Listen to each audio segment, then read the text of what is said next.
And welcome everyone to the MSL Code A SemiFinals. This matchup is between DogSlinger, the red Protoss player in the top left-hand corner of ocnLogan Wastes, and his pink Zerg opponent in the bottom right, Unica. So those of you that have been following my channel know that the MSL Code B has already been pretty much all the way casted. We're waiting on a few more games to complete before we find out who the finals and, of course, the victor of the tournament is. And in the meantime, we have the MSL Code A. So once again, for those of you that are not familiar with the GSL naming conventions, the GSL being, of course, the Global Starcraft League, you have in the best players in the GSL, they compete in the Code S. This is like the Major League baseball or basketball type of league. It's obviously the pros. They're the ones that everyone knows the names of, like Liquid Hero and Leanock, Life, things like that. Then, right below that, they have the Code A. In the Code A, you have to play through and qualify for the Code S, and therefore it's all the players that are attempting to get into the Code S. And here, in the MSL, the Code A is gold and platinum level players.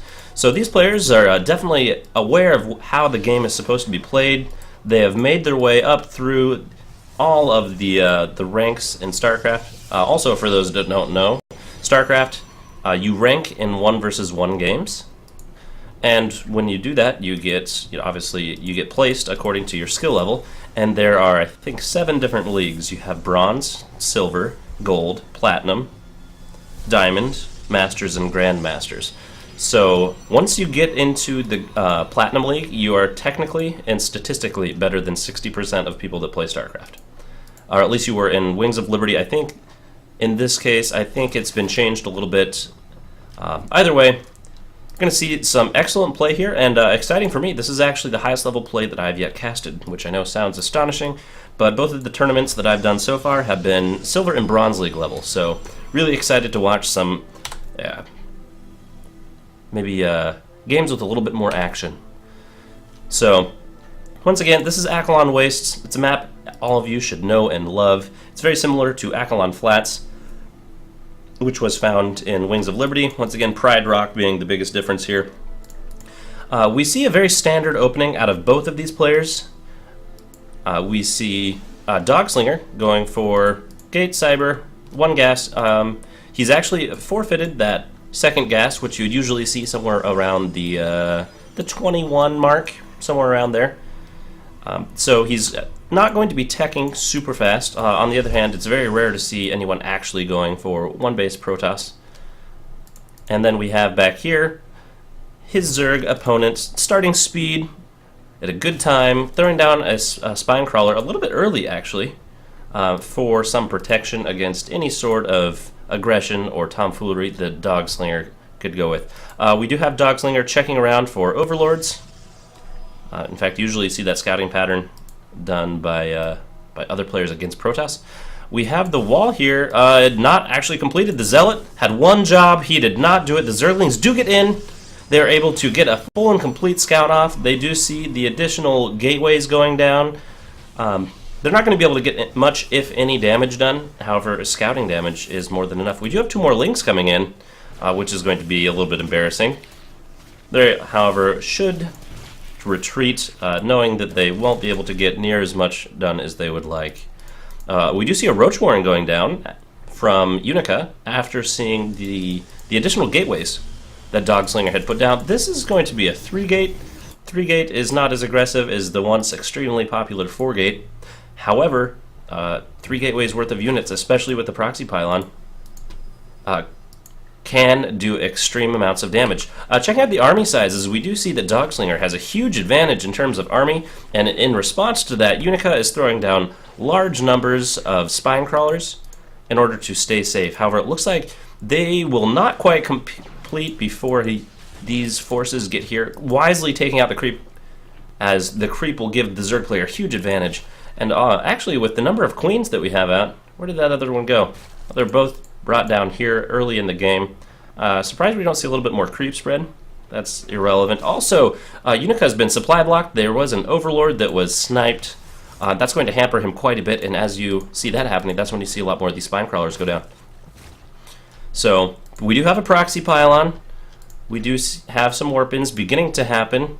However, there is continued pro production behind this, so this is not going to be an all-in. We do have a speedling not going to run by. They're just going to keep tabs on DogSlinger's army and might attempt a counter. And there's nothing here, actually. So a Zergling run by, it looks like, is exactly what's going to happen. Luckily, it's not a very large force. Some forces will likely fall. Now there is an almost wall. That's a bigger than 1 unit gap. Will he be able to force the cancel on the Nexus? I don't believe so. He's peeling off a few Zerglings at a time. Excellent control. Trying to be as annoying as possible and get enough damage done to stop this and give himself some more time back at his main base to be able to continue unit production. So excellent job there, DogSlinger, keeping your Nexus up and running and now continuing to warp in right at his opponent's natural. However, it looks like at this point in time, DogSlinger's not going to be able to do any sort of damage, particularly not with that number of spine crawlers right there. The Queen, however, does not have enough energy for transfuses, and there is only 1 Queen, so nothing much here. I'd also like to really point out something excellent that has been happening here. DogSlinger put on even just the appearance of aggression, and what this has forced out is all of these units that could have been drones, and because of that, he is actually at a drone disadvantage, which generally you see Zerg having the advantage. So it looks like DogSlinger is going to attempt to open up another attack avenue. However, the defenses are already more than enough to repel this. I do believe the DogSlinger might be able to break this, but it would be super cost inefficient. Looking at the upgrades, there are no upgrades up for any of these players, so they're still in 0-0. Okay, a little bit of a dance out here. Checking out the APM, 101, something that we've not quite seen in the Bronze and Silver League tournaments. And behind this, DogSlinger's just continuing to macro, as is Unica, both identifying that this is not going to be a game-ending attack or defense. So continuing to macro up, it's definitely the right choice here. However, looking at the units tab, we still see that DogSlinger is ahead in units, or in income, because of the higher worker count. He's up by 9 at this point, and without having lost any to harassment, that's actually quite a large deal. As we're approaching the 11-minute mark in the game, we will want to see how the Zerg... Oh no, we have engagement here. The DogSlinger might be forced back into this corner and have no chance to retreat. He now has escaped back out, and he does have a retreat option available to him. However, I don't think that this is going to go particularly well. Gaining the high ground advantage here and continuing to warp in at his opponent's main. So, still continuing this threat of aggression is continued to put Unica a little bit at a disadvantage. However, Unica does have the Spire coming out, and there's absolutely nothing from DogSlinger that would be able to handle this number of mutas that could potentially come out. However, without a bank of gas, it's not likely to be very threatening, at least in the short term. It just depends on how long exactly it takes for DogSlinger to correctly identify this as Spire play. So back behind this, we do have some cannons going down in the main, or in the natural. A robotics facility, finally the first tech really come out of DogSlinger. He's been putting on quite a bit of aggression. Because of that, his tech has been delayed. We do have +1 weapons just about finished up. And that will put him in an upgrade advantage compared to his opponent, who, although threw down a very early Evo chamber, in kind of an awkward place, to be completely honest. It does create a little bit of a wall here that's easier to defend. Usually you'd see it a little bit farther up here or here, though. No matter, though, it looks like the game has stabilized. All attempts at aggression have been put on hold. We do see that the army supply for Unica is drastically larger, though. However, there are a decent number of static defenses here, and this tech from DogSlinger has not had the chance to come back in. And wow, he's really protected this base. Does not want to deal with any sort of mutas, any sort of tomfoolery like that. We do see the third base finally going down for Unica, and we really need to see DogSlinger take one as well. Also, was that a Dark Shrine? We do see a Dark Shrine. Charge is halfway done. We do see upgrades going down for Unica, as well as Burrow, which is actually not very frequently utilized. Ground weapons +2 going down, an additional 2 more cannons. In the main? Cannons in the main. It looks like DogSlinger is feeling very nervous about some sort of an attack here, and because of this lack of pressure, Unica has decided to go ahead and spend some of that bank in a much larger economy sometime here in the future. However, looking at the income tab, oh, it looks like Unica has finally overtaken his opponent in the worker lead. However, his opponent has had that lead for much longer. It's just going to really come down to what exactly DogSlinger does with this Dark Shrine. This Dark Shrine could be very pivotal. There has, however, been an Overseer with the Zerg army for most of the game. Also, Pride Rock here finally being eaten away by all the acid and is now protecting that third base of the Zerg, and now this base out here is going to be a little bit more vulnerable. However, the creep spread has been good. There's a small gap here, which will mean that queens are excessively slow. See, as you see it, the queens excessively slow off of creep. However, this will expand, and one more creep tumor will easily connect those. And it looks like DogSlinger is really falling behind in terms of army. I think that's, once again, also we have the Robotics Bay coming down, and some additional upgrades. So, kind of surprised there's only one forge, given the bank that DogSlinger has. Could easily be spending that on additional tech or additional research, things like that. We really want to see this set of rocks go down. It's tempting sometimes to leave this up, so in case this gets overrun, you have someplace to defend. However, it's much better to take this out and to take this out, and then only have to defend right here. Looks like we do have a set of mutas flying across the map, and we'll see what work they can get done. Given the investment that DogSlinger had in cannons, in terms of, this is 6 cannons, that is a huge number, to be completely and totally honest. He should not be able to get much, if anything, done back there. And interesting keeping those Dark Templar with his main army. I would actually have perhaps liked to see one go to each one of these bases. That will force detection to be made in multiple places and allowing some of them to be getting damage done no matter what. However, once again, I'm not the one playing this game. I can merely commentate exactly or approximately what is happening. And given for what everyone's paying for it, I think they should be more than happy with that. We do see 2 more mutas getting close. It looks like that was a little bit of a missed rally. Going to turn around and fight, and instead just going to get shot down and die, and will be evacuating here after doing a little bit of damage to some of these probes. It looks like he will get one probe. The probe should have been microed back. One does fall. The income tab, we do see that now the worker lead has solidly swung in favor of Unica. However, Unica is almost maxed and is going to be moving out. One thing to point out, this army is almost entirely roaches. Roaches with only +1. +2 is almost done. +1 armor is almost done as well. However, generally what you'll end up seeing happen is something like this, maybe not quite this drastic, where the Protoss is significantly behind in food. However, their high-tech army is generally more cost-efficient than their opponents, especially when it's comprised of mostly roach. Roach is ridiculously easy to eat up a lot of supply. It's very cheap, and things like that as well.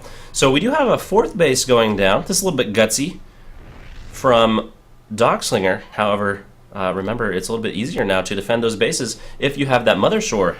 However, Mothership Core does not exist. We do have an engagement up here, and with no sentries, this is going to go very poorly. The Concave goes strongly in favor of Unica, and this Colossi here is not going to be able to do enough DPS. He is continuing to retreat with that. Oh, and the Observer here was able to detect those hidden units. The Immortals here are doing lots of damage, but now that the Colossi is down, the AoE is gone, there's not much that DogSlinger will be able to do. He needs to take this Colossi and run for the hills. Actually, it looks like they're going to be able to come out on top.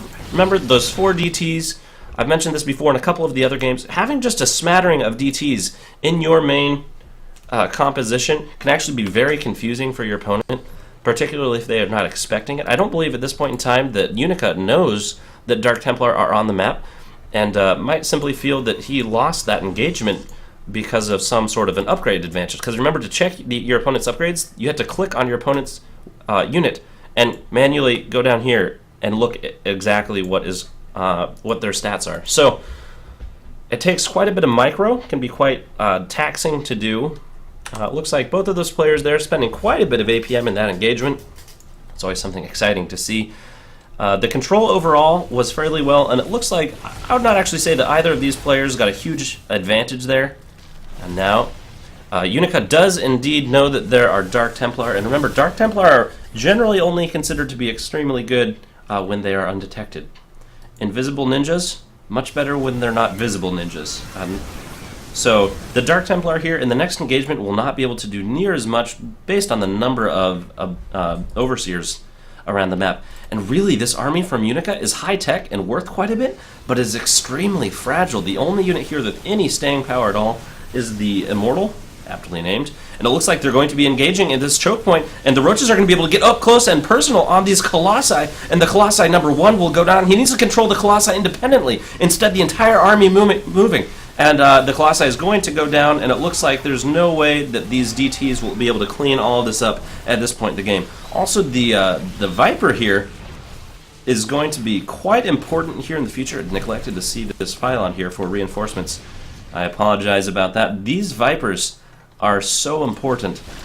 In the next engagement, especially as production of extremely high-value single targets goes down, like these Colossi, these Vipers will be able to abduct them and pull them right into range of all of those Roaches, and they will go down much more quickly. Because remember, the reason the Colossi are good is they do high amounts of AoE damage, and with the upgrade they have longer range, and it doesn't really matter how fragile they are when nothing can shoot them.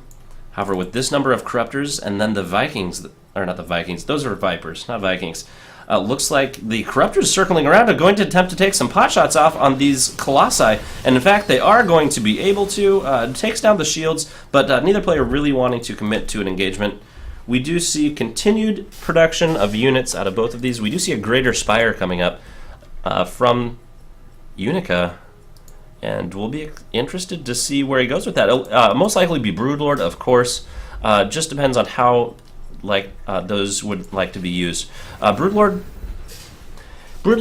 do very well as long as they have enough ground forces to prevent them from being attacked by primarily the Stalkers. They will blink under if blink has been researched, which it has not.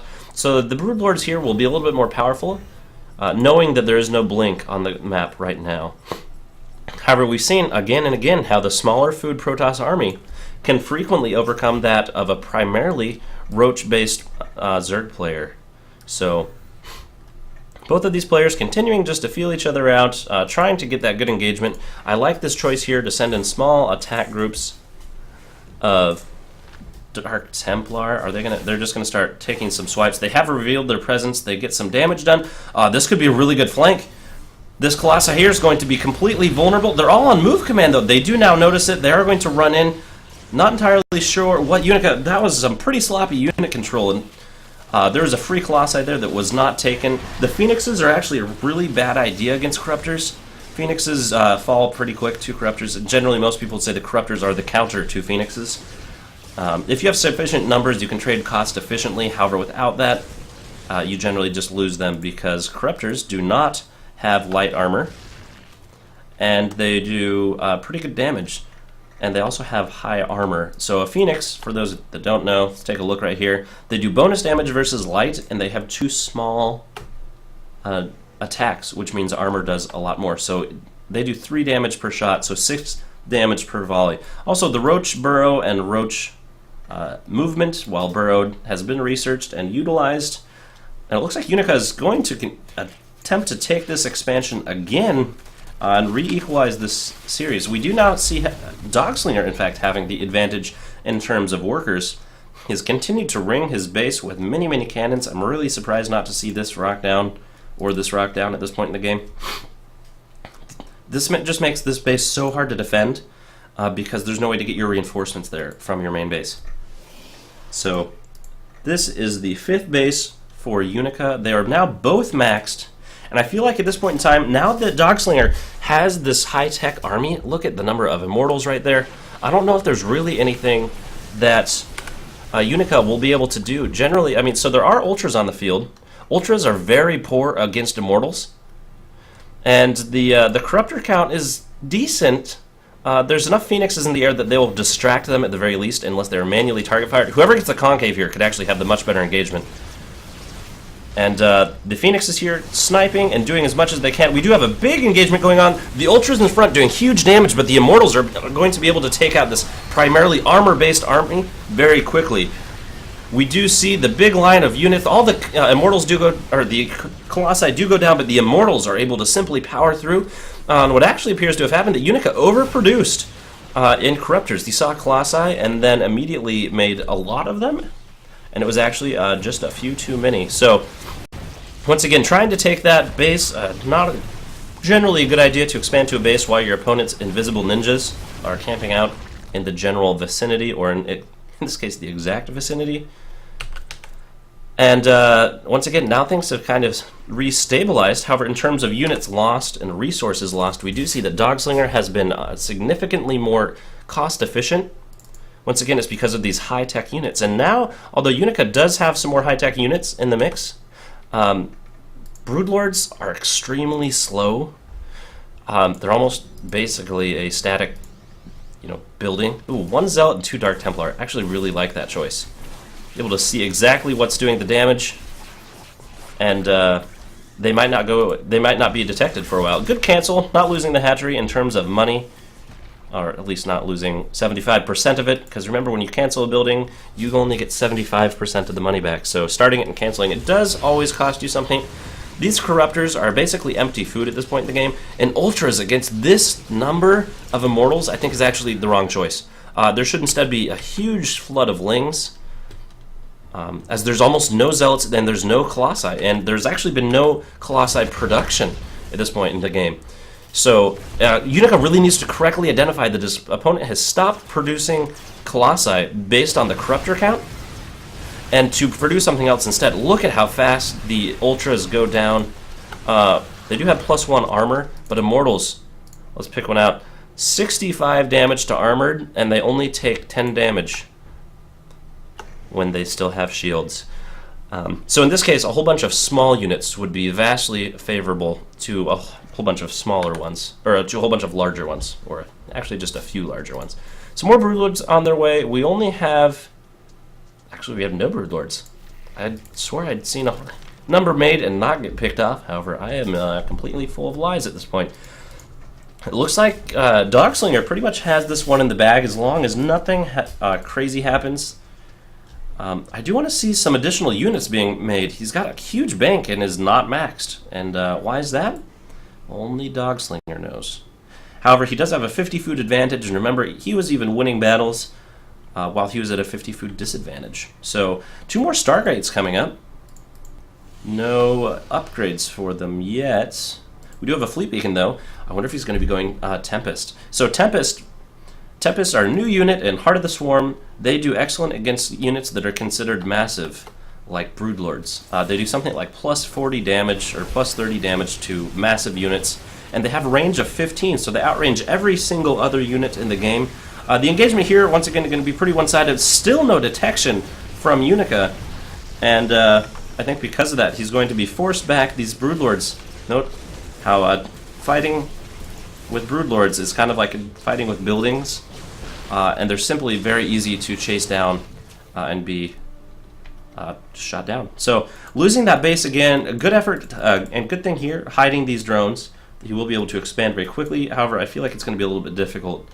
I do really feel like the correct response here, instead of doing more Corruptor and more Hydra, once again, Hydras are high damage units. I think he just needs a huge swell of Lings and an Observer. Or just, actually, not just a run-bind. DogSlinger has had such a large bank, and he's had that because, look at the resources lost, 17,000 versus 31,000. That buys, my friends, a large number of cannons to make you counter-proof. And that actually brings up another good point. Remember, further on in the game, it's always important to throw down additional static defenses, as your army is out on the map and the opportunity cost of coming and defending is significantly increased. Still continuing to expand. Good thing here, we do have another small engagement. The Phoenix count is actually quite large. We are now all the way up to, I think that is 11, 12 Phoenixes now, 14, they're on their way. And at this point, there's not enough Corruptors to really combat them. The sad thing is that Phoenixes cannot pick up massive units, which I do believe the Ultralisk might be considered massive. So Phoenixes can pick up all sorts of things. Ooh, it's a good idea to do the splash damage with the Archons. Generally, high-tech Protoss armies rely on some sort of splash damage, because gateway units are good and cost-effective in small engagements, but once engagements turn large, they don't have enough DPS or durability to actually power through most units. Particularly Bio.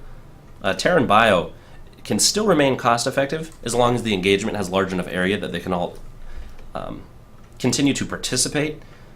And the way that Protoss counters that is by having AoE, and they only have AoE in the form of Storm, Colossi, or Archons with splash damage. So, and remember, Archons have bonus damage to biological, 47 damage to biological. Just going to run by, attack one of these last mining bases, because remember, he's almost mined out in his third. There's only the fourth at this point left. Burrowing all of the workers. There is no observer here. Oh, or perhaps there is. Where is the observer? Observers are invisible and make them quite annoying to pick out.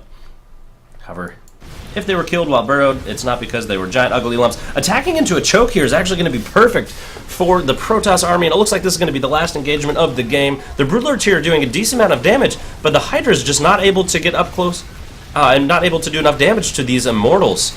The Archon's doing tons and tons of damage. The Broodlords will fall, and I don't know how Unica will be able to counter at this point in time.